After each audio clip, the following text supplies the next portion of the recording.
Olá, pessoal, quem já está aqui, sejam bem-vindos, bem-vindas, bem-vindes. A gente vai só aguardar até 5h05, que é o tempo, de repente, de algumas pessoas que ainda não conseguiram chegar, entrarem na sala, tá bom?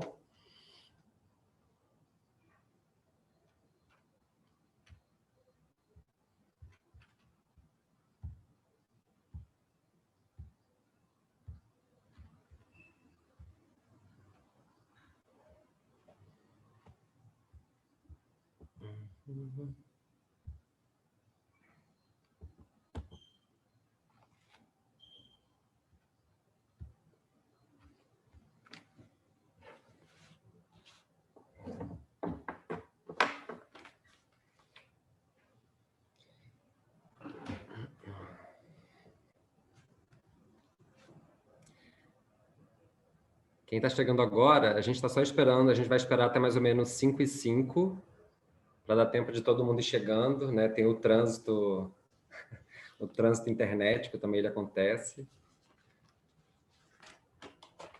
Felipe está lá no sul, né? Felipe morrendo de frio aí, na frente da lareira.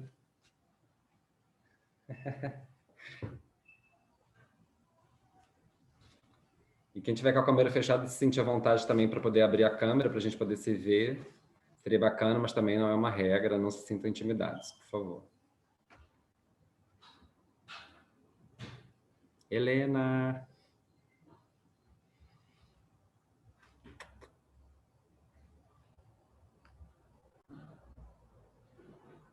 Tudo bem, Esther, sem problema. Conto com você na parte que a gente abrir para diálogo, para você poder colocar suas questões, suas dúvidas. E se eu não conseguir responder, eu peço ajuda para o Bruce ou para o Felipe.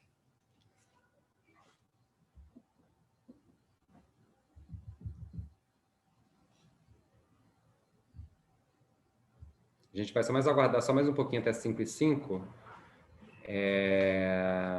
para o pessoal chegar. Então, a relação com o microfone, quando a gente abrir para o diálogo, aí vocês colocam o nome no chat, e aí o Júlio, que é o nosso assistente técnico da gente, ele abre o microfone para vocês poderem falar, tá bom?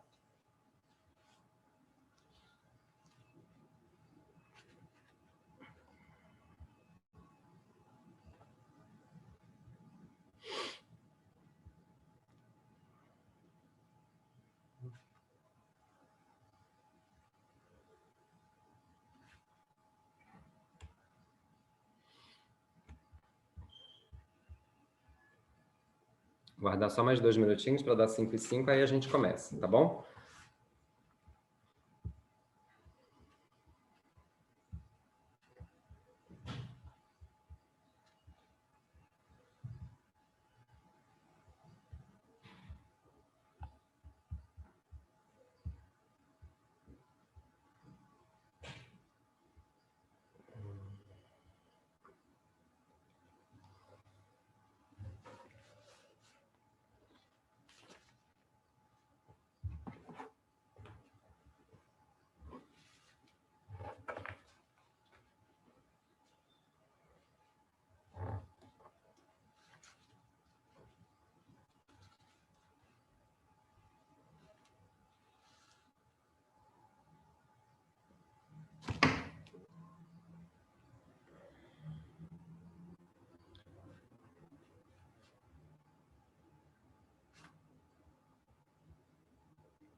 Bom, 5h05, então podemos começar pontualmente. Começar vai 5, mas a gente espera 5 minutinhos para o pessoal chegar. Primeiramente, assim, queria agradecer a oportunidade da gente estar aqui hoje, se encontrando. Eu acho que nesse momento assim tão desafiador, né, para a cultura do nosso país, né, para nós que somos artistas, estudantes de teatro, atrizes, a gente poder assim de alguma forma dedicar uma hora do nosso dia para a gente poder estar aqui dialogando, ouvindo, né, fazendo uma reflexão sobre arte. Eu acho que é muito importante para a gente e para mim, assim, realmente é uma grande oportunidade e funciona como um respiro, né, nesse momento tão difícil que a gente está vivendo, né? E aí, se vocês quiserem colocar no chat o nome de vocês, qual cidade que vocês estão, se são atores, atrizes, estudantes de teatro, fiquem à vontade, porque é legal para a gente poder também ter assim, um panorama geral, né, de quem está aqui no dia de hoje. E também, se quiserem colocar, se conhecem o trabalho, né, da Companhia Teatro Esplendor, se vocês viram o último trabalho no Tartufo, e também não se sintam intimidados se não conhecerem o trabalho, se não tiverem visto o Tartufo, que é o último trabalho, não tem problema. É só porque hoje eu vou falar basicamente sobre os processos criativos do Um Tartufo, que é o nosso último trabalho, né? E aí eu fiquei pensando assim, que a gente tem uma hora desse nosso encontro de hoje, e aí fiquei matutando, assim, né, quando a gente teve essa oportunidade de criar essa oficina, eu falei assim, caramba, será que em uma hora dá para a gente fazer alguma coisa prática que seja realmente gratificante, né, e possa, de fato, criar alguma conexão com as pessoas que vão participar? Eu falei, olha, tudo é possível, né? Em uma hora a gente consegue fazer tudo, mas eu achei mais interessante a gente poder falar um pouco sobre o processo, né, e aí me comprometer, assim, quando esse momento de pandemia ele amenizar, né, ou acabar, a gente poder fazer uma oficina prática, né, sobre esses processos que eu vou falar hoje, e a gente poder um pouco experimentar, né, investigar sobre esses processos na prática, né? A teoria é muito importante, mas eu acho que uma oficina prática realmente vai dar para a gente poder entender muito mais sobre o que eu vou falar aqui no dia de hoje. E aí eu pensei fazer assim uma apresentação geral, né, bem global, para a gente poder falar sobre o nosso processo.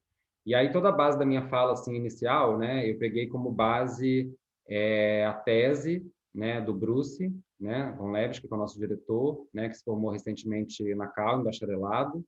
E apesar de toda a experiência, né, no teatro, há mais de 20 anos, né, como ator e diretor, essa tese do Bruce, né, de bacharelado na Cal, ele é, na verdade, um memorando, né? E como estou falando aqui sobre um processo criativo, né, da nossa companhia, então eu achei que seria muito importante ter como base esse TCC, para poder ser o mais fiel possível, né, e não ficar inventando um monte de coisa aqui na minha cabeça. Até porque foram 9 meses de ensaio, então esse memorando ele foi assim crucial para a gente poder, de fato, conseguir entender toda esse processo que foi um novo para a gente nesses 9 meses, né?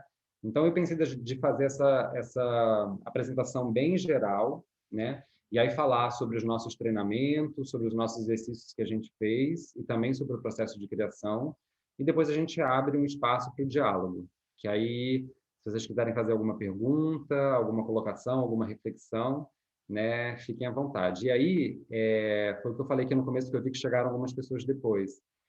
Se vocês quiserem fazer pergunta, se vocês tentarem desmutar no microfone, não dá certo. Então, vocês colocam o nome no chat, né, se vocês quiserem falar alguma coisa, e aí o Júlio, que é o nosso assistente técnico aqui, ele abre para vocês poderem fazer a pergunta, tá bom? Então, vamos lá. E aí também, para as pessoas que estão chegando agora, eu pedi para colocar o nome, a cidade, se é estudante de teatro, se é ator, se é atriz, se conhece o trabalho da companhia, se assistiu o Tartufo, que era o último trabalho, só para a gente poder ter uma noção, né?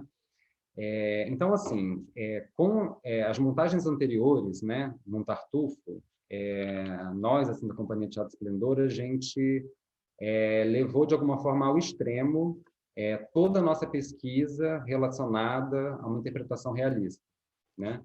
E aí, com o Tartufo, a gente iniciou uma nova fase que a gente considerou assim mais desafiadora para a gente e que, fazendo uma analogia com a pintura, ela poderia ser chamada de não figurativa.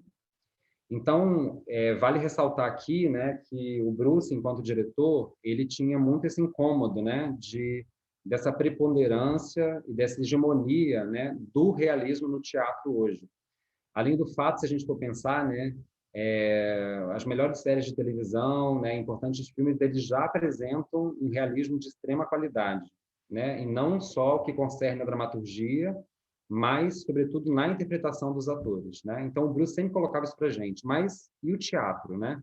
Então, o teatro, né, atual, ele parece estar carecendo de teatralidade, né? E, sobretudo, no que tange a fisicalidade do ator. Então, quando a gente pensa em teatralidade, em fisicalidade do ator, vai um pouco sobre esse título da oficina, né, que é a transposição do corpo como escritura cênica, né, esse pensamento. E se a gente for pensar, né, essa busca da fisicalidade do corpo, né, não é à toa que os grandes pensadores do teatrais do século XX, né, se você pensar Meyerhold, Anton Artaud, ou mais recentemente, né, Eugênio Barba, René Muschini, e tantos outros, né, se debruçaram sobre esse estudo de manifestações teatrais, né, como, por exemplo, o Teatro de Bali, a Ópera de Pequim, o Katakana indiano, o Teatro No, o Kabuki no Japão, né, que são expressões que são codificadas e, de alguma forma, afastadas desse registro interpretativo realista dos atores, né? E aí, pensando um pouco nessas questões, que é uma curiosidade, mas ao mesmo tempo também é uma inspiração, o Tartufo, né, foi a última peça que o Stanislavski dirigiu antes de morrer, né? E aí tem um autor, né, que chama Toporkov, né, que foi um dos principais atores do Teatro de Arte de Moscou, que ele narra, né, esse processo de criação de um Tartufo, né, dirigido pelo Stanislavski, que está nesse livro aqui, que chama Stanislavski Ensaia. É maravilhoso, assim, é uma grande indicação. É um livro que tem uma tradução recente, eu tinha lido ele em inglês, e a tradução, essa em português, é de 2016, né? Então, aqui na parte final, ele vai narrar um pouco sobre esse processo do Stanislavski dirigindo o Tartufo. Só que aí é diferencial, né? Porque quando ele propôs isso, né, para os atores e para os colaboradores ali do Teatro de Arte Moscou, ele tinha esse objetivo primordial do estudo e do desenvolvimento da técnica do ator, né? A partir da investigação e experimentação do método das ações físicas. Ou seja, ele não tinha nenhum caráter de levar isso para o público, né? Ele juntou os atores e realmente fez esse trabalho ali para poder investigar essa questão das ações físicas. Então, tinha um fim assim que era extremamente pedagógico e não com caráter de apresentação para o público.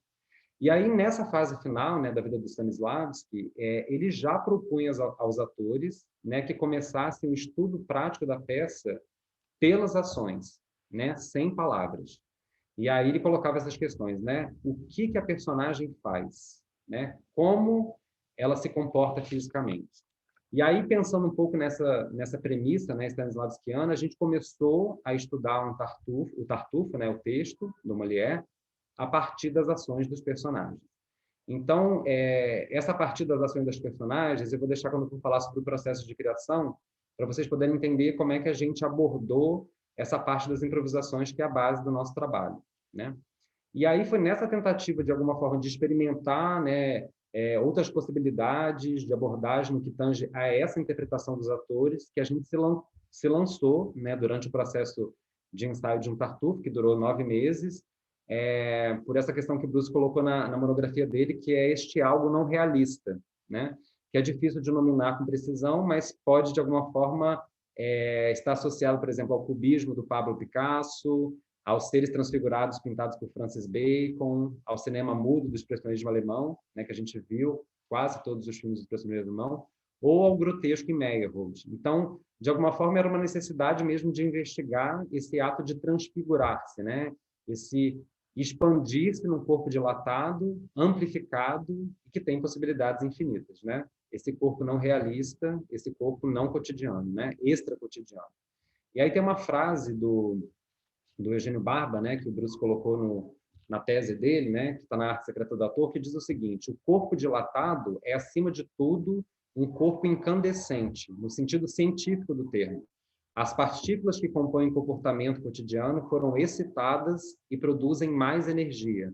Sofreram um incremento do movimento, separam-se mais, atraem-se e opõem-se com mais força, né? Então, quando a gente pensa nessa transposição do corpo, né, nesse corpo dilatado, nesse corpo extracotidiano, ele é um corpo que produz mais energia, né? Porque se a gente for pensar, não tem como a gente ir para a cena com a energia cotidiana, com a energia do dia a dia, né?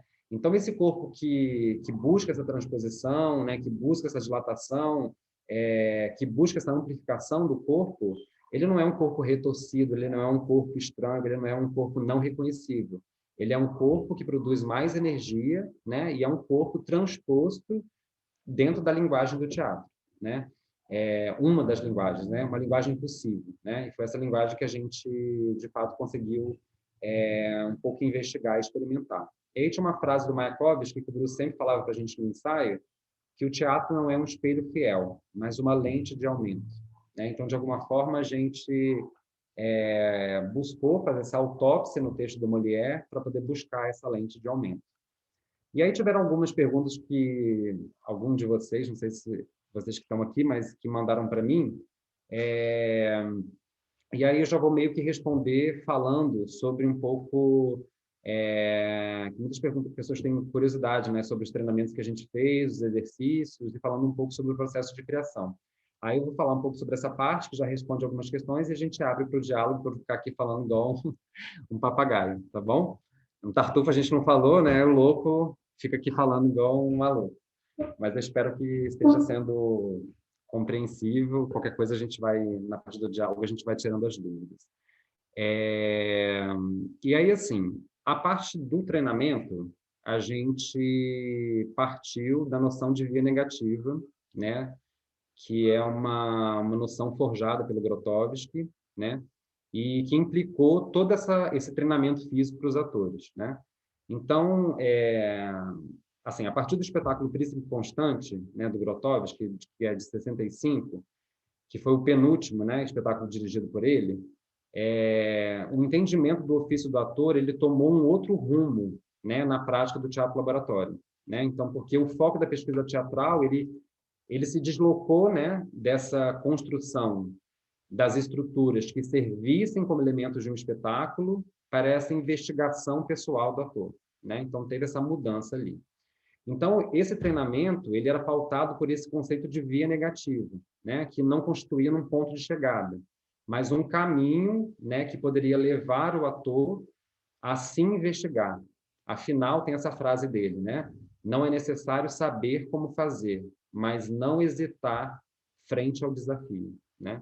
Então, quando a gente está no processo de ensaio, né, de investigação, é muito importante que a gente possa fortalecer esse ator, né, para que a gente possa ter disposição, né, e para poder encarar o desafio que é o dia a dia de uma sala de ensaio, né? Que tem dia que a gente consegue, tem dia que a gente não consegue. A gente passou várias, tinha semana que a gente não conseguia inteira, né? Mas é esse treinamento, né? Então, a gente fez 5 treinamentos, né? Que eram base diárias da nossa jornada, vamos dizer assim, de ensaio. O primeiro foi a estrutura do training, do teatro laboratório, né? Que é uma estrutura precisa, liderada por um ator, tem uma estrutura precisa, e que tinha esse objetivo de desafiar os limites, né? De nós enquanto atores do espetáculo, né? Mas, sobretudo, né, o que o Grotowski falava sobre esse treinamento, né? Que era ele não tem fim criativo, né? O training do teatro laboratório, a estrutura, para que a gente possa diminuir este espaço, né? Ou esse gap, como ele falava, entre o pensar e o agir, né? Que às vezes a gente, enquanto ator, a gente fica pensando muito, né? Então, o training ele ajuda a gente a criar essa possibilidade de diminuir esse espaço entre pensar e o agir, entre pensar e o fazer, né? Entre pensar e o agir.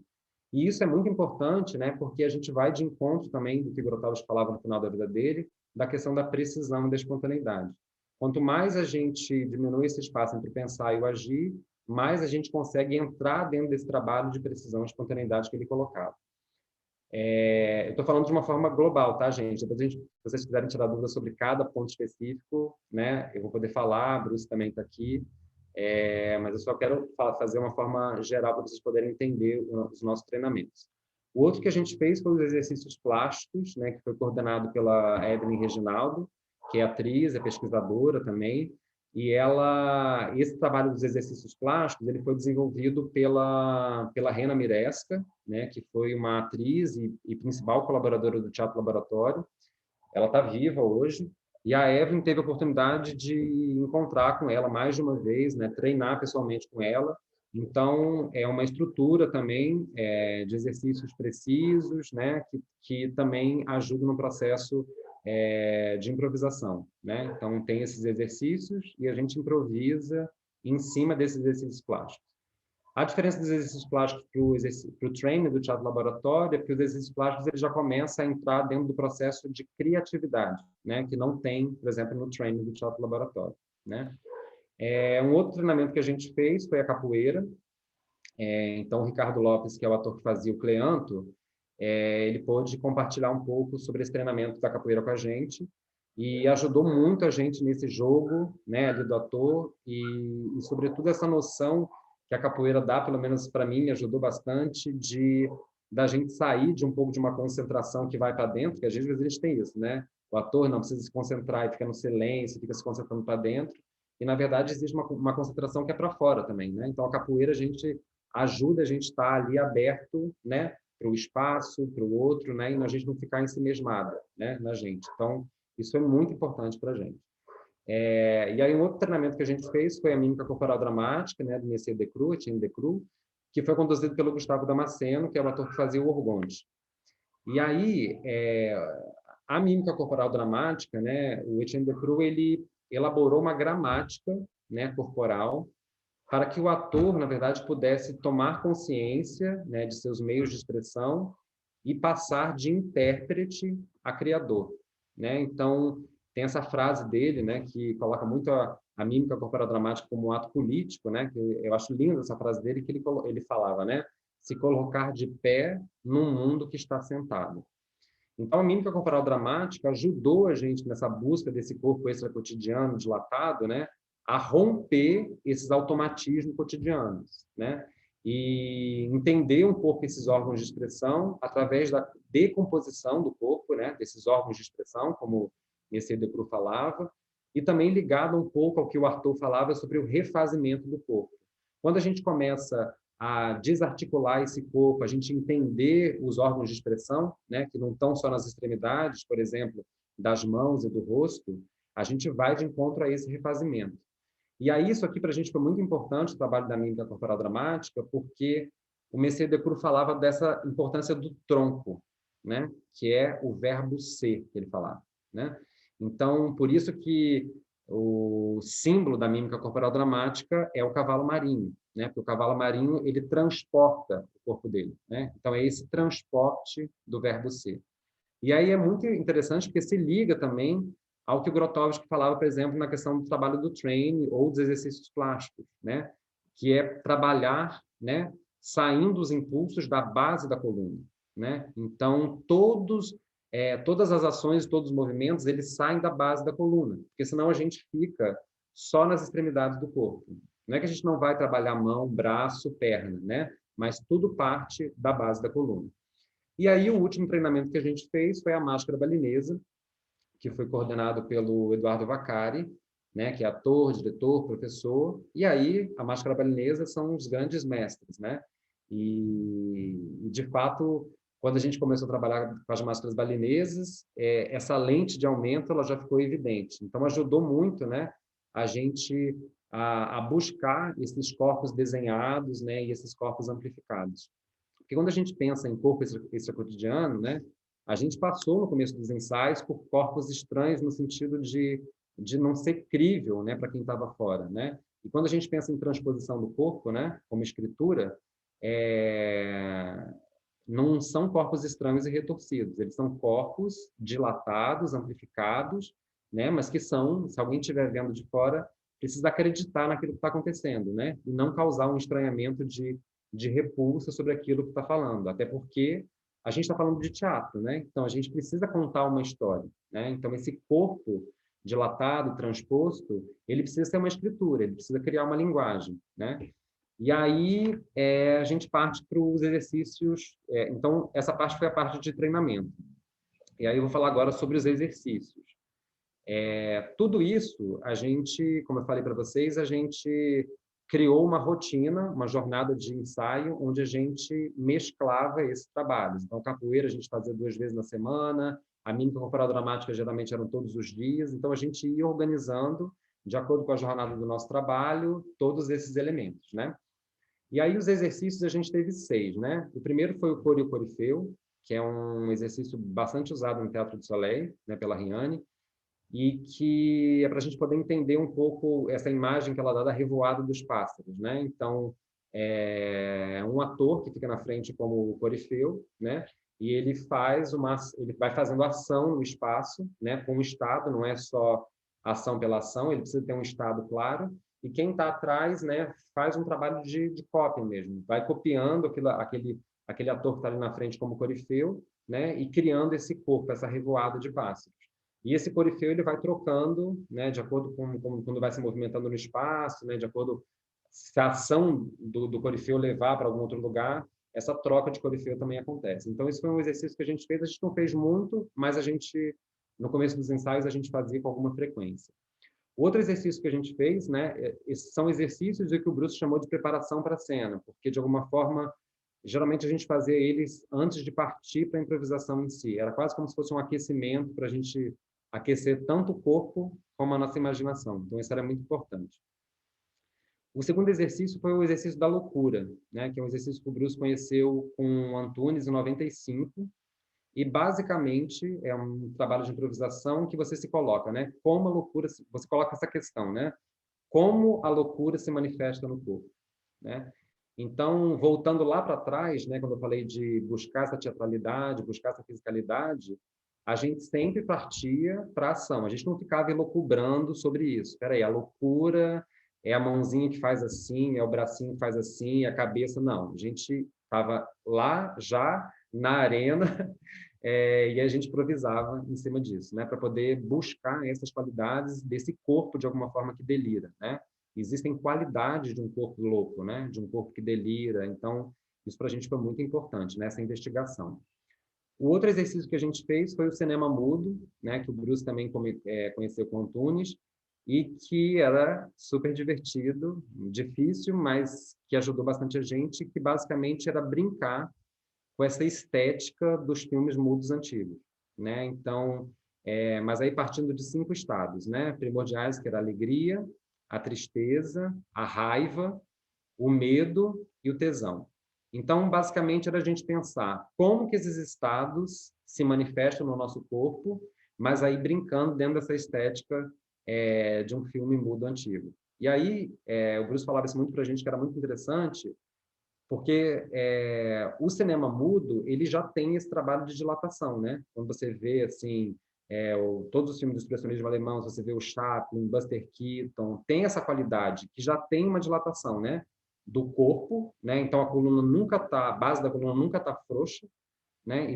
Você vê, por exemplo, o Chaplin, né? Não é só pela qualidade que ele tinha da coluna reta do andar, né? É porque tinha uma qualidade de sustentação da base da coluna. E também tinha essa questão da dilatação do olhar, sem ser um olho esbugalhado, né? Mas precisava ter essa qualidade do olhar, então isso ajudou muita gente.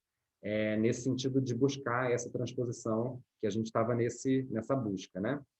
Um outro exercício que a gente fez foi o boneco, né? Esse exercício, ele surgiu nos ensaios da peça mesmo, do Tartufo, né? A gente não sabe porque foram 9 meses de ensaio, então não dá para saber quem de repente propôs ou quem de repente levou isso para o trabalho. Mas eu lembro assim desse trabalho no AGE que fazia a personagem da Mariana, tinha uma qualidade que ela fazia do andar da personagem que era uma coisa na ponta dos pés, como se ele tivesse suspenso por um fio, né? Então tinha essa qualidade como se fosse uma bonequinha mesmo, né?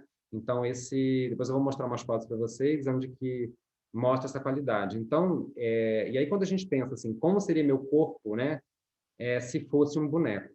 E aí a gente também trabalhar um pouco sobre isso. E aí quando a gente pensa boneco, né, a gente tem a qualidade dos olhos de um boneco, a gente tem essa qualidade da boca, né? É um ventríloco, é um boneco que é segurado, títere, né, que chama, que é segurado por aqueles fiozinhos, né? É um boneco que é mais robotizado, né? É um soldadinho de chumbo, né? Então, existem milhões de qualidades de boneco.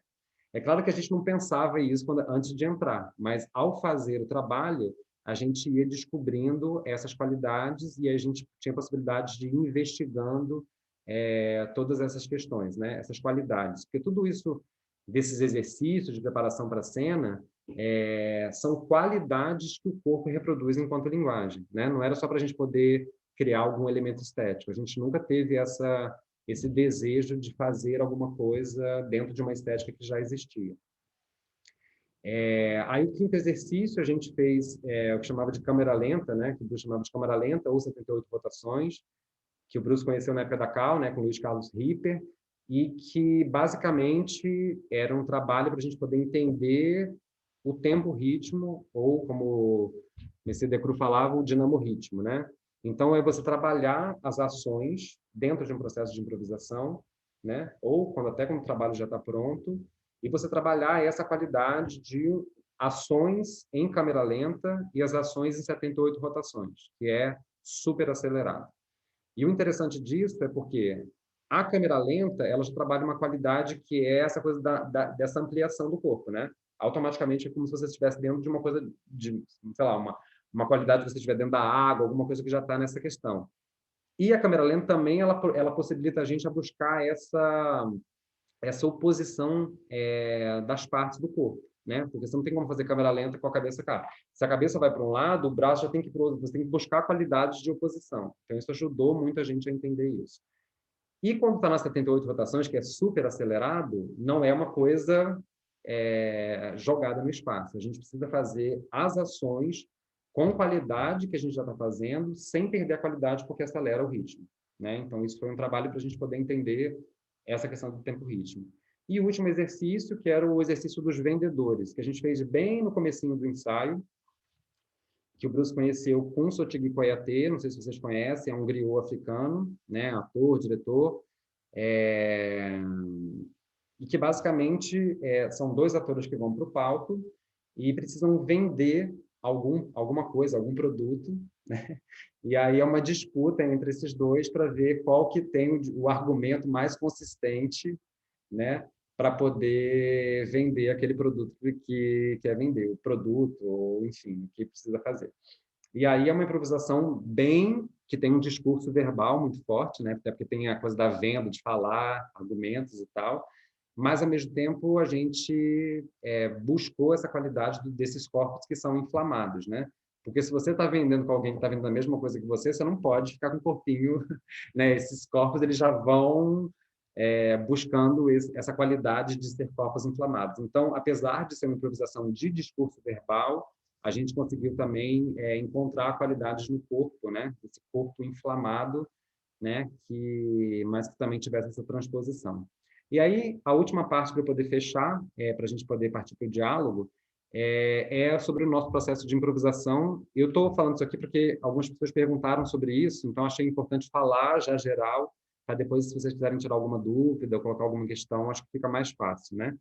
E aí a última parte é o processo de criação e montagem do espetáculo mesmo, né? Que as pessoas têm muita dúvida ou questões para poder entender como foi. Nem a gente sabe, a gente só fica sabendo no final mesmo. E se não fosse o Bruce fazendo essa tese, acho que a gente não saberia até agora. Então,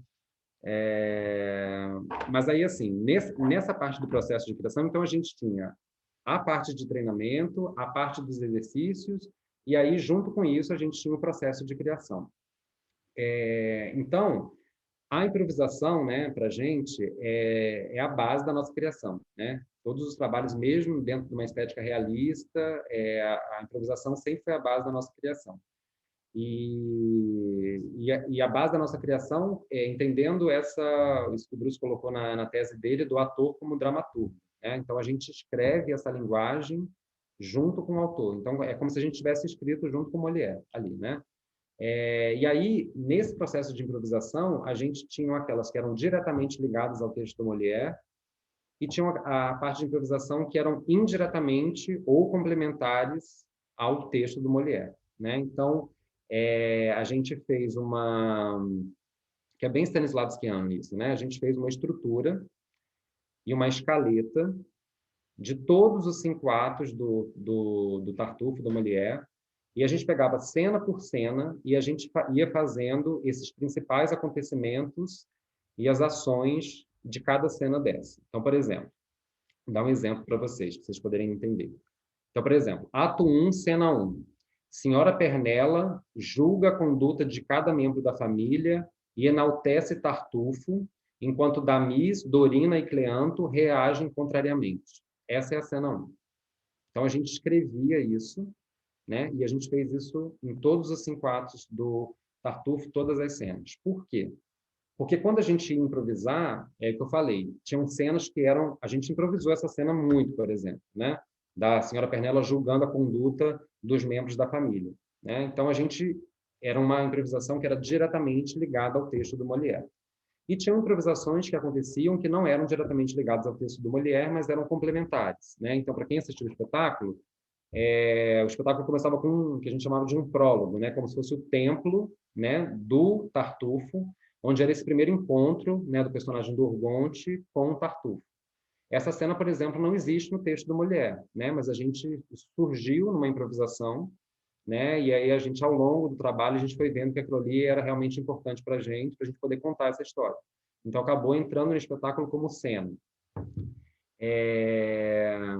Tinha uma cena, por exemplo, a cena do jantar, que a gente improvisou muito, né? E aí era preparado um jantar. Por exemplo, a cena que a Dorina fazia a busca da galinha, aí buscava a galinha, aí matava, preparava, colocava no forno para poder servir. É uma cena, por exemplo, que surgiu em improvisação na sala de ensaio e não era né, não era uma cena do Molière, né? Mas que a gente achou não, a gente foi trabalhando e de repente encaixou ali como escritura para o espetáculo, né?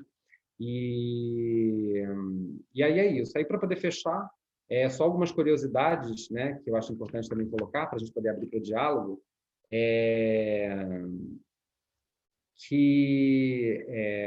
A gente foi assim bem muito inspirado por essa questão que eu falei aqui do Stanislavski com Tartufo, né? Então, quando o Bruce chamou a gente para poder trabalhar, para a gente poder fazer o trabalho, a gente realmente não sabia quando que a gente ia estrear, não tinha essa proposta, era para a gente poder trabalhar, né? E aí durou 9 meses esse ensaio, acho que mais ou menos contavam 6 meses de ensaio, 6 ou 7 meses, acho que 6 meses que a gente encontrou uma pauta no teatro para poder fazer, né? Mas então já tinha essa premissa de não fazer um trabalho que fosse ir ao público, né? Era para a gente poder realmente trabalhar e investigar. Uma outra curiosidade é que todos os atores, né, que isso é bem do Teatro do Soleil da Riane, que todos os atores improvisavam todos os personagens. Então, nessas improvisações do texto do Molière ou essas improvisações complementares, todo mundo fazia todos os personagens. Então, e aí o Bruce colocou na tese dele que foram 3 meses que foram distribuídos os personagens, mas não foi não, Bruce, foi 1 mês antes. Depois da gente trabalhar 8 meses, 1 mês antes é que foi distribuído os personagens. Então, nesse processo de 8 meses, todo mundo improvisou todos os personagens. Então, é muito, muito lindo, né, essa forma de trabalhar, né, e muito legal, porque mesmo que a gente tenha um personagem com as ações claras, né, com definições claras ali de personalidade e tal, cada ator faz de uma forma, né? Então, posso dizer, por exemplo, que a Dorina que eu fiz, ela não foi só o trabalho que eu fiz, né? Era um trabalho que era uma sobreposição de todas as pessoas que fizeram Dorina na sala de ensaio, né? E todas as coisas que foram sendo construídas nesse corpo, né? E isso também para todos os atores, né? E uma outra curiosidade para poder fechar, que a gente não sabia também que ia ser, né? Então, para quem não viu o trabalho, a gente faz o trabalho, né? A gente conta a história do Tartufo sem fala, né? Apenas com as ações, né, dos personagens, criando essa escritura no palco, na cena, e com essa música do Borucci. E a gente não pensou isso a priori, né? Então, foi mais ou menos assim, uns 3 meses, quando a gente estava ensaiando, que estavam surgindo algumas improvisações sem fala e que a gente estava entendendo o que estava acontecendo, né? E aí a gente se colocou essa questão: será que a gente consegue contar essa história sem fala, né? A gente se colocou essa questão na sala de ensaio e a partir daí a gente falou, vamos tentar. E aí todo o processo, né, dessa jornada nossa de ensaio foi para poder buscar essa linguagem, né? Investigar o que seria contar essa história sem fala, mas também não dentro de uma estética ou de uma escritura, enfim, de uma referência clara que precisa, né? Que a gente pudesse encontrar a nossa linguagem. Acho que é isso, pessoal. Quem quiser falar alguma coisa, vamos abrir para o diálogo. A gente tem 20 minutinhos, mas a gente pode, de repente, aumentar para 30 minutos, para caso ficar um diálogo caloroso. É só colocar o nome no chat, por favor, que o Júlio ele abre para a gente poder conversar.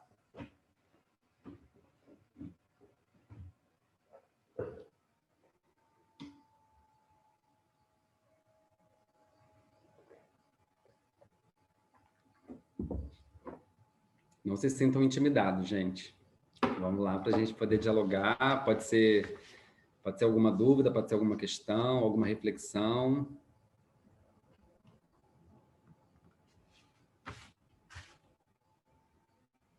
Se vocês quiserem perguntar alguma coisa.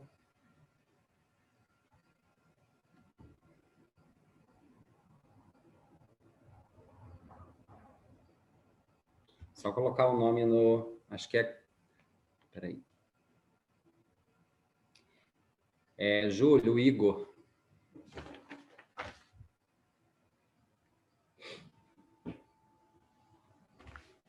Deixa eu ver aqui. O Júlio vai abrir seu microfone. É Igor Trombini.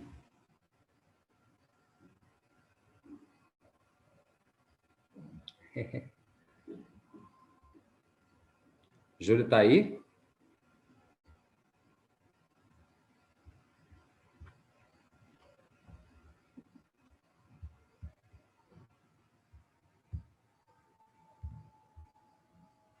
Júlio? Agora foi, acho, né? Agora foi. Massa. Fala aí, Ti, Bruce, Felipe, todo mundo. Que bom ver vocês. Então, eu vi a peça, achei incrível e foi muito bom ver vocês anunciando esse ciclo, né, de conversas, porque eu saí de lá com 1000 coisas na cabeça, eu queria muito trocar uma ideia com vocês. E aí, primeira coisa, eu queria saber se essa monografia do Bruce está disponível, se é pública, se tem acesso a ela de alguma forma. E depois... Falei, Bruce. Ah, tá. Beleza. E depois, Tia, eu queria saber um pouco dessas referências dos filmes do expressionismo alemão, se você poderia falar um pouco mais sobre essas referências, alguns filmes mais específicos. Você falou um pouco do Chaplin também, queria saber um pouco mais dessas referências e desses... e sobre... Você falou bastante sobre o treinamento, né? Esses 5 jogos de treinamento que vocês trabalharam bastante. Eu fiquei bem curioso, né? Sobre como vocês trabalharam com a capoeira, como é que foi isso, enfim, uma coisa que eu tenho muito interesse sempre nessa junção de pensar a capoeira também como preparação para a cena, com preparação do ator, e também das máscaras balinesas. Você falou um pouco delas, mas eu queria saber mais como é que foi esse trabalho para criação de Tartufo. Acho que é isso. Beleza. Bom, para falar dos filmes, posso falar, mas eu acho que, de repente, o Bruce pode colocar assim, com mais propriedade sobre essas referências dos filmes do expressionismo alemão, né? Posso falar os que a gente assistiu, mas de repente Bruce pode falar assim sobre o porquê das escolhas, né? Porquê de escolher esses filmes do expressionismo alemão para a gente poder ver. Eu citei aqui o Buster Keaton e o Chaplin, né? Que não estão dentro do expressionismo alemão, porque para mim foi uma referência importante para Dorina, né? Então ela tinha essa qualidade de ter o dinamo-ritmo que era muito acelerado, né? Então de alguma forma para mim foi muito importante buscar essa qualidade desse corpo chaplinesco, né? Desse corpo que tivesse essas qualidades, né? Então, para mim, foi importante nesse sentido. A capoeira, a gente... Porque foi isso, né? Então, a gente chegou para poder trabalhar, fazer esse trabalho de investigação, e a gente não sabia nada a priori. Então, algumas coisas foram chegando enquanto referências, e não só da gente copiar ou trazer treinamentos que fossem de fora, também tivessem referências ao trabalho de memória dos atores, ao trabalho de cada um ali, né? Então a gente tinha o Ricardo, né, que fazia o Ricardo Lopes que fazia o Cleanto, que joga capoeira há bastante tempo, né? E pôde compartilhar esse treinamento junto com a gente, né? Então, para mim foi, como eu coloquei, né? Para mim foi importante para entender, né? Você joga capoeira, você sabe, né? Para mim foi importante para poder ter essa referência dessa concentração que não é interna, dessa concentração que é para o espaço, né? Então a gente estava ali jogando na roda, ele trabalhava alguns passos, alguns golpes com a gente, e para mim foi importante para poder ter essa noção um pouco mais externa, né? Mas se você for pensar, por exemplo, na construção, por exemplo, do trabalho do Ricardo especificamente, a forma do corpo dele, né? Que tinha o quadril que era um pouco abaulado para frente, né? É quase como se ele estivesse numa posição de um golpe de capoeira, né? Então, provavelmente, não dá para falar assim com precisão, mas que também ajudou nessa reconstrução, nesse refazimento do corpo, né? Para cada um, para buscar alguma qualidade, né? Dentro desses corpos transpostos para a cena, né? E a última pergunta foi do filme. Acho que foi isso, né?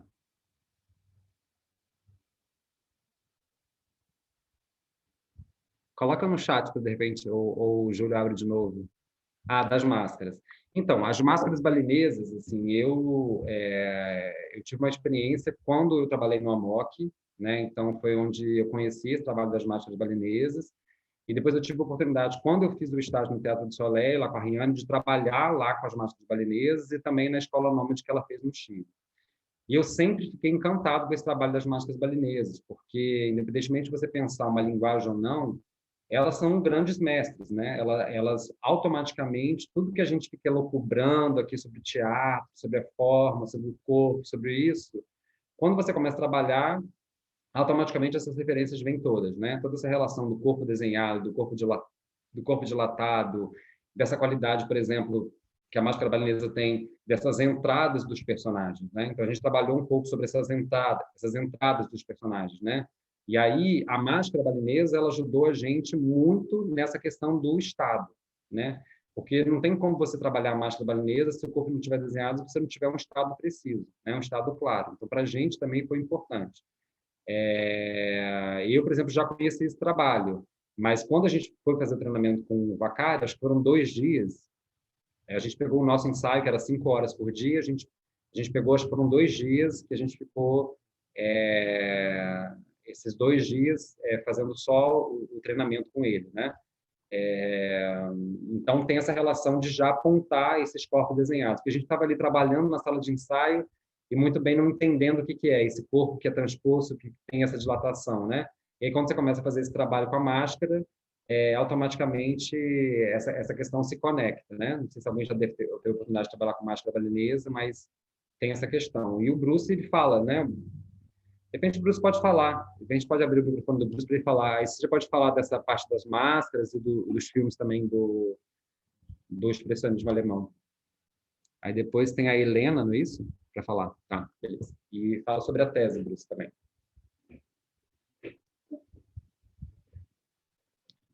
Esperar o Júlio abrir o microfone.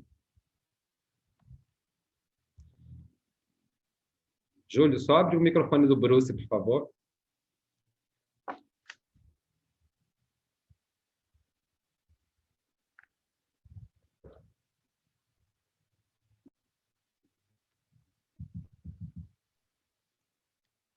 Foi, Bruce. Oi, gente. Boa tarde. Vocês estão me ouvindo bem? Então, falar um pouco das máscaras, você falou, Tiago? Não, fala isso que o Igor perguntou sobre essa referência do expressionismo alemão, mas você pode falar Ah, das sim, máscaras também e sobre o que colocaram aqui no chat sobre se a sua tese está disponível sim, para sim. visualização. Na verdade, como o Tiago falou, assim, a gente já começou o trabalho querendo fugir do realismo, né? E eu sempre gostei do cinema mudo, né? É um momento onde o cinema está nascendo, né? No início do século XX, e sem som ainda, o que obrigava aos atores potencializarem a sua fisicalidade, né? Porque não tem fala, não tem som. Então a gente começou no início dos ensaios a ver alguns filmes, né? Um filme importante, clássico, é o Gabinete do Dr. Caligari, Nosferatu, é um outro filme, Fausto, o próprio Tartufo do Murnau, né? São filmes importantes, né, dessa época. A Última Gargalhada, o Golem, A Carroça Fantasma, tem muitos filmes, né? E que alimentaram o nosso processo, né? Foi uma referência importante, né? O TCC que eu escrevi é um memorial de todo o processo de ensaio. Ele não está disponível na internet. Eu posso mandar para vocês, quem tiver interesse, por e-mail. Me mandem um e-mail, por favor. O meu e-mail é brucegonleves, como está aqui escrito na tela, o meu nome junto, @gmail.com. E aí eu passo para vocês. Eu até adoraria ver se é possível publicar. Talvez seja um material interessante, né, para os jovens atores, estudantes, né? Dá para enriquecer o material até com entrevistas dos atores e falas dos atores também.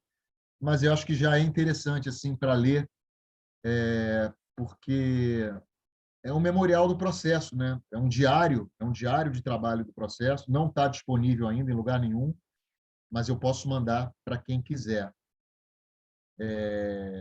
Em relação às máscaras balinesas, assim, o Tiago trouxe a ideia para o ensaio da gente fazer uma oficina com o Vacari, que está lá no trabalho que eu escrevi, eu não lembro, mas acho que foram 5 dias até, acho que foi mais de 2 dias, foram 4 ou 5 dias.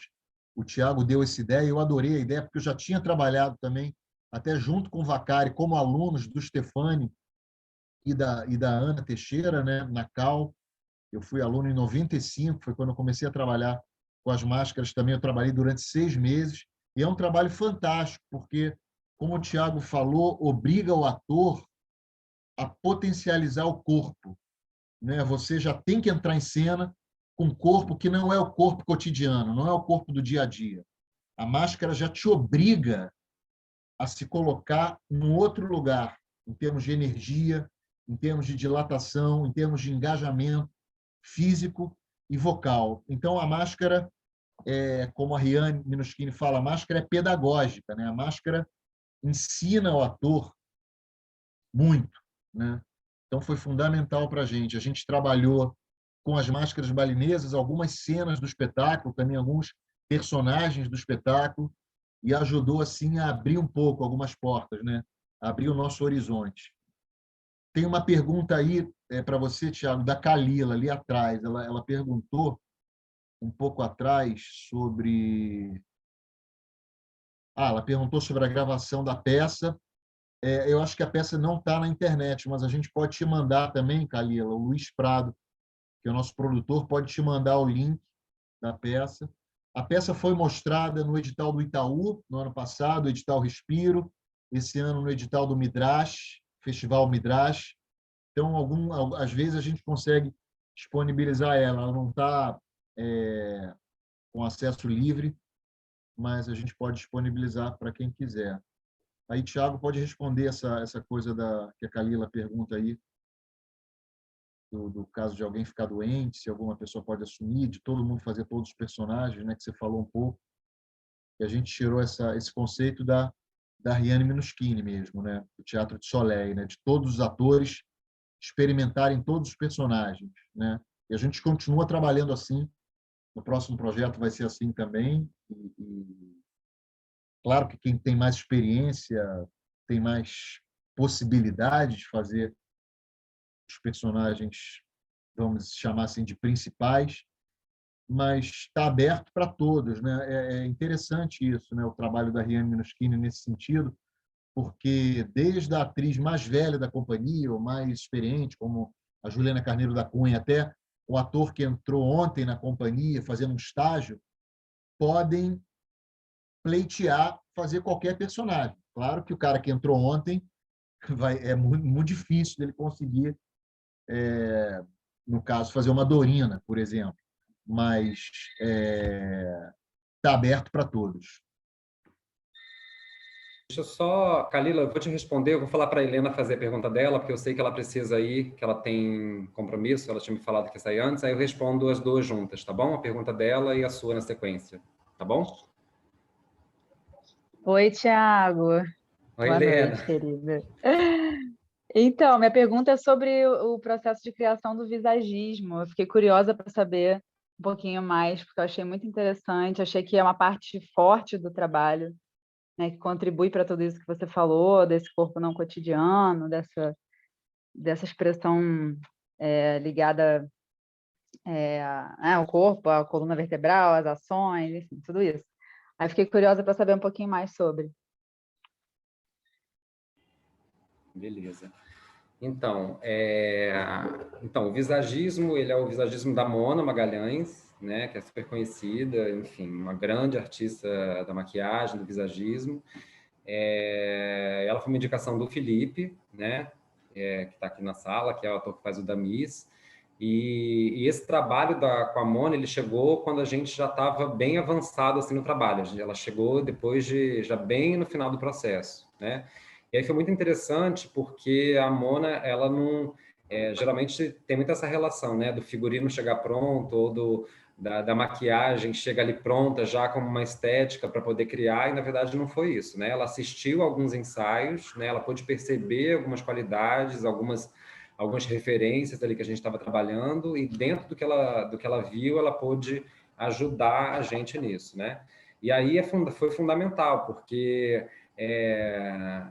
esse trabalho de transposição do corpo, né, dessa dilatação, não é só uma qualidade estética, né? Também é uma qualidade da gente poder desaparecer, né? Então, a gente, enquanto ator, a gente precisa desaparecer. Então, o visagismo da Mona ajudou muito nessa questão, né, de fazer esse ator desaparecer, né, e impulsionar para poder ajudar o personagem.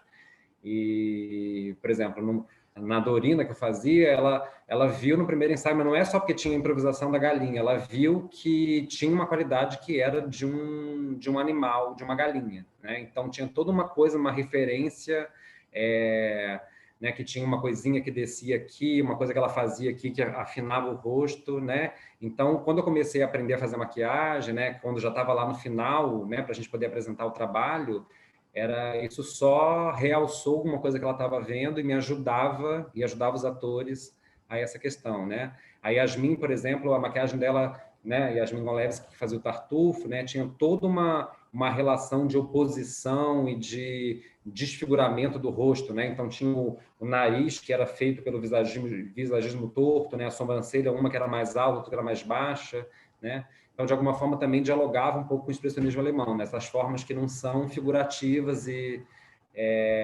claras, né? Mas que, de alguma forma, reforça esse traço, né?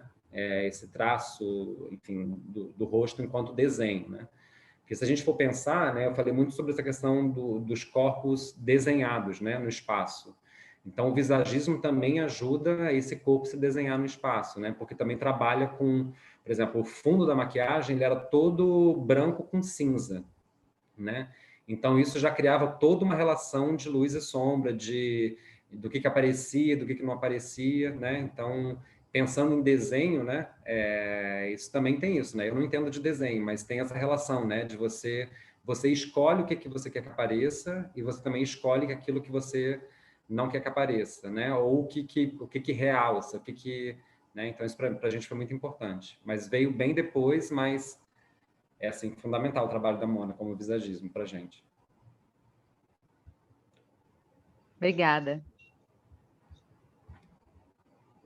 Felipe queria falar alguma coisa? Ah, e deixa eu só falar que a Kalila perguntou, não foi isso? A gente pode, de repente, combinar, Bruce, as pessoas que te enviarem um e-mail, você já envia a tese e o link do espetáculo, porque aí já fica mais fácil para não ter essa separação de que quem quer a tese ou quer o link do espetáculo, porque aí já vai tudo junto, vocês podem, enfim, fazer a escolha de vocês. Felipe, fala lá.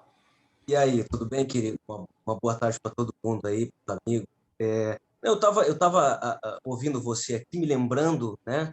Porque a gente que participou, que fez a peça, à medida que você foi contando o processo, várias coisas foram vindo à memória nesses 8, 9 meses de ensaio da primeira temporada, e depois nós tivemos a segunda temporada. Então, uma das coisas que eu me lembrei, assim, por exemplo, o Bruce citou filmes que foram maravilhosos, e o que acontecia? A gente ia para a sala de ensaio, ensaiávamos, fazíamos o trabalho prático, e ao menos uma vez na semana, pelo menos, nós nos reuníamos, normalmente às vezes na casa do Thiago, na casa de alguém, para assistir esses filmes. A gente assistia junto.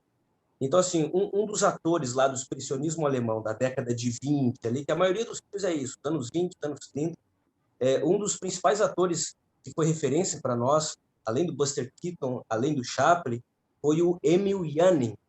Depois eu posso passar para vocês o nome, se alguém quiser eu coloco aqui no chat, que é um ator do expressionismo alemão, um ator fez um trabalho incrível nos filmes que ele participou e foi uma grande referência porque o corpo dele falava muito, assim como vários outros filmes. É uma coisa que eu gostaria de frisar. Outra coisa foi que o Thiago citou esse livro, né, do Stanislavski Ensaia, e uma coisa que o Stanislavski fazia, ele fez durante o processo do Tartufo, né, foi a questão do trabalho com os objetos imaginários.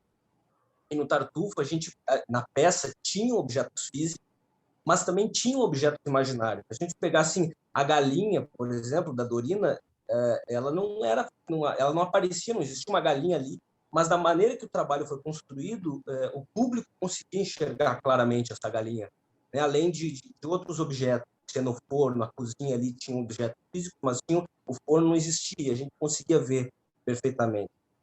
Então, é outra coisa que eu queria frisar, assim, os objetos imaginários. E apesar de não ter fala, de não ter o texto falado, existiam os ruídos, existiam os sons, né, que alguns personagens faziam. Então, a gente teve também, durante o processo, um trabalho vocal que foi ministrado pela Yasmin Gonlevski, né? Então, a gente trabalhava, assim, a voz durante o processo todo, porque em algum momento os personagens, eles emitiam algum som. E a questão da trilha também, né? A trilha do Boruto, uma trilha maravilhosa, que a estrutura de ações ela já estava construída, né? Mas a trilha sonora veio com uma outra camada que ajudou a gente... A trilha sonora contracenava junto com as ações também. Então, a gente tem ali, quem puder conseguir assistir, que não assistiu a peça, assistir ela filmada, vai ver que as ações do que a gente utilizou, por exemplo, do Decru, elas conversavam junto com a trilha em momentos muito milimétricos, assim, sabe? Então, enfim, alguns apontamentos só, queria só para contribuir aí, mas adorei te ouvir aí, Thiago. E o Bruce também. Eu vou responder aqui também a Kalila, que eu esqueci de responder. Eu vou colocar também, compartilhar umas fotos, porque aí vou poder pontuar um pouco do que vocês falaram e acho que fica mais claro, de repente, vendo, né? Então, esse trabalho de todo mundo fazer todos os personagens, né, é um trabalho que é muito feito no Teatro do Soleil, né, pela Riane Muschini, mas não tem esse objetivo de que, se precisar, de repente, sair um ator, né, que faz tal personagem, o outro poder fazer. Até porque eu posso falar pessoalmente, eu não consigo, se de repente precisar fazer uma substituição de algum personagem do espetáculo no Tartufo, não seria tão simples mesmo eu tendo feito todos os personagens em improvisação, né? O que, na verdade, esse trabalho ele coloca, né, é porque todos nós somos responsáveis pela construção dos personagens do espetáculo, né? E existe uma coisa que a Riane fala, que é a evidência, né? Então, a gente vai trabalhando, a gente vai improvisando esses personagens, e tem um momento, né? É claro que, por exemplo, o Bruce precisou escolher os personagens porque nós éramos 8 atores. Mas no Teatro do Soleil, na verdade, ela não escolhe porque tem um grupo de atores. Tem gente que fica fora do trabalho, tem gente que vai fazer coro, né? mas esses apontamentos, quando começa a trabalhar, a improvisar, fica evidente que tal pessoa vai fazer o Tartufo, que tal ator vai fazer a Dorina, que tal... porque é pelo próprio trabalho. E acontece muito, né? Se você tem esse filme, né, que é do Tartufo, né, do Teatro Soleil, que é de 95, né, que chama Soleil Mesmo La Nuit, que mostra todo esse trabalho de ensaio deles. E às vezes o ator acha que vai fazer tal personagem, está lá descobrindo, abrindo cena, improvisando, daqui a pouco não consegue mais, sabe? É um outro que começa a surgir, né?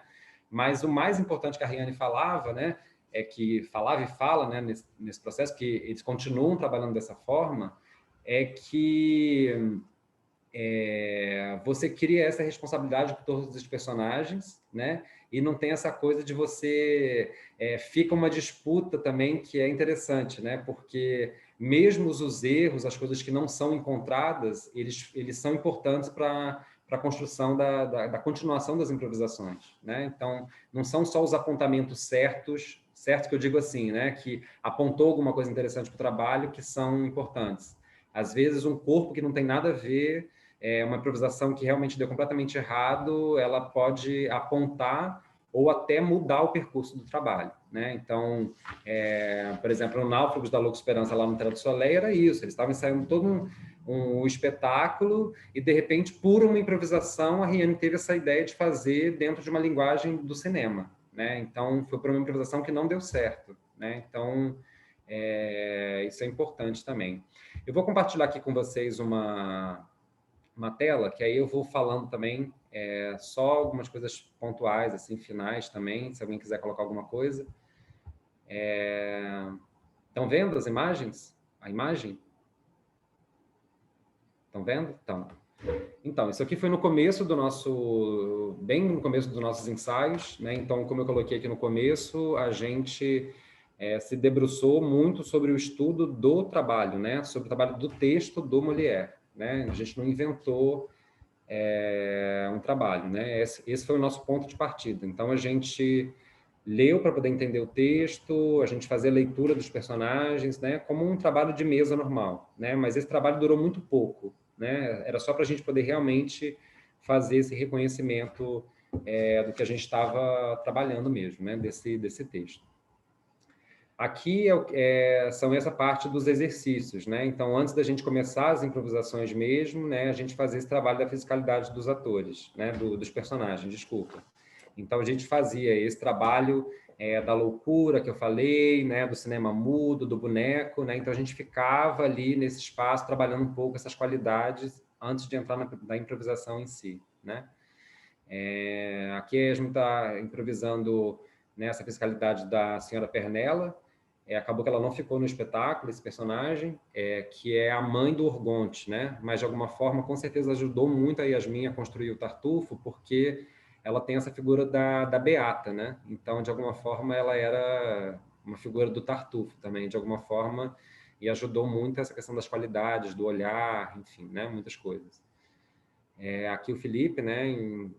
Improvisando da Miss. Então, nessa parte inicial que eu falei, né? A gente trabalhava toda essa parte de exercícios que eu falei, né? Buscando essas fisicalidades. Aqui na frente está Noage, que fazia Mariana, e aí eu falei essa questão da qualidade que Noage descobriu, assim, que eu acho que foi Noage, dessa qualidade do boneco, né? Então, a personagem da Mariana, que ele fazia, tinha essa qualidade de ficar sempre na ponta do pé, né? É o ataque do metatarso no chão, né? Então, tinha essa coisa, quase como se estivesse suspenso o tempo inteiro, né?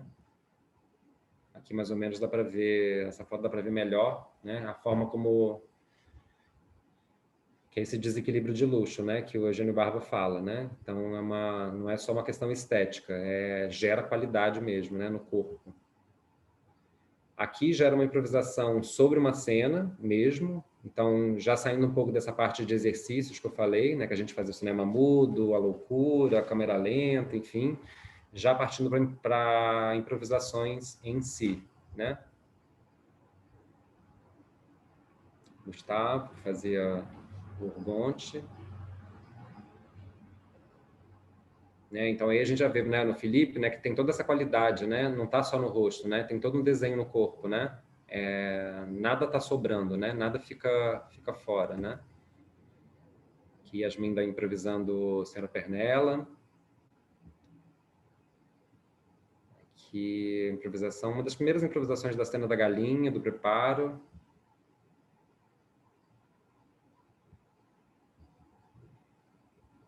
Depois ficou mais tranquila, que eu acho que eu estava meio desesperado ainda, né? Porque depois ela preparava a galinha com mais tranquilidade.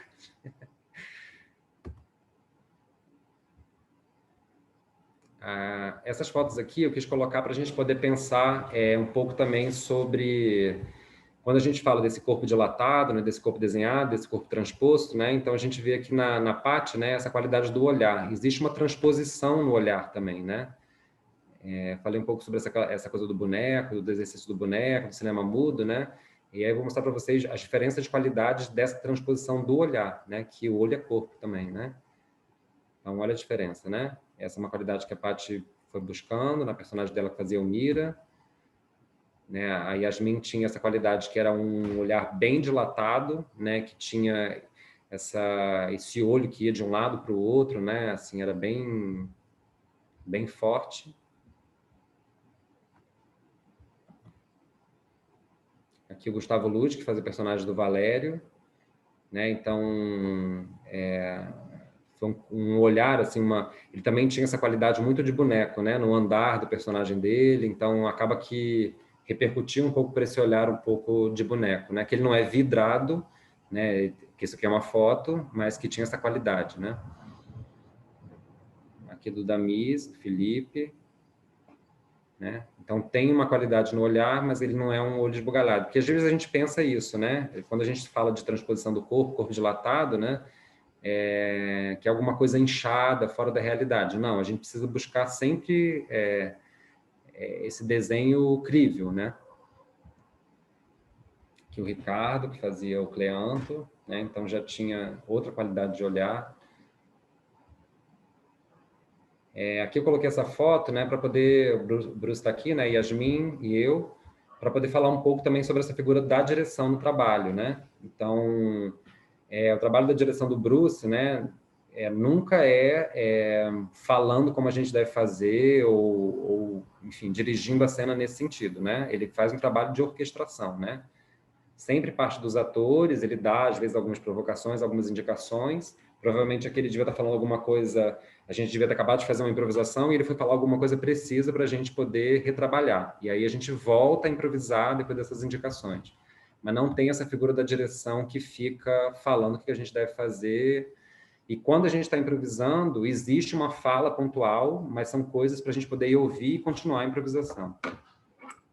E aqui, Helena perguntou, não consigo ver se a Helena está aí, mas aqui já é a parte da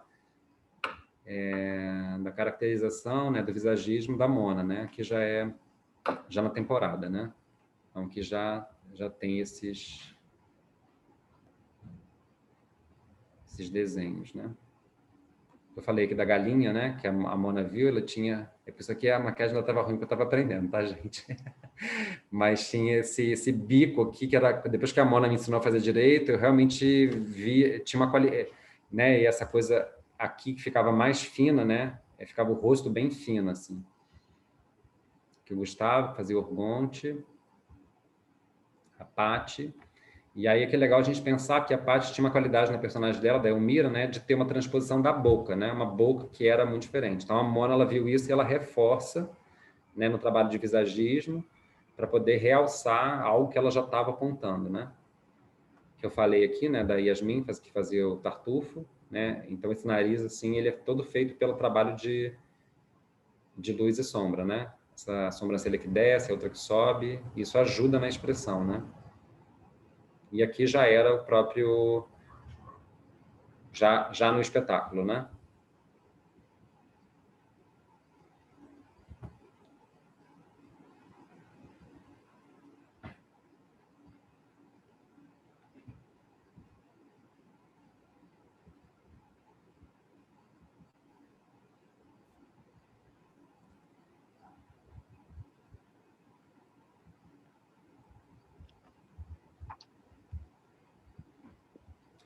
Acho que é isso, pessoal.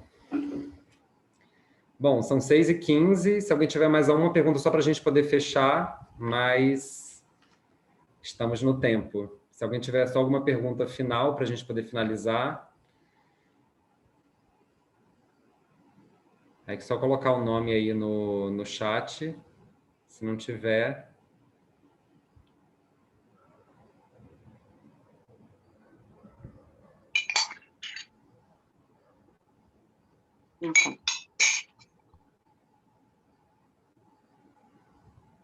Não?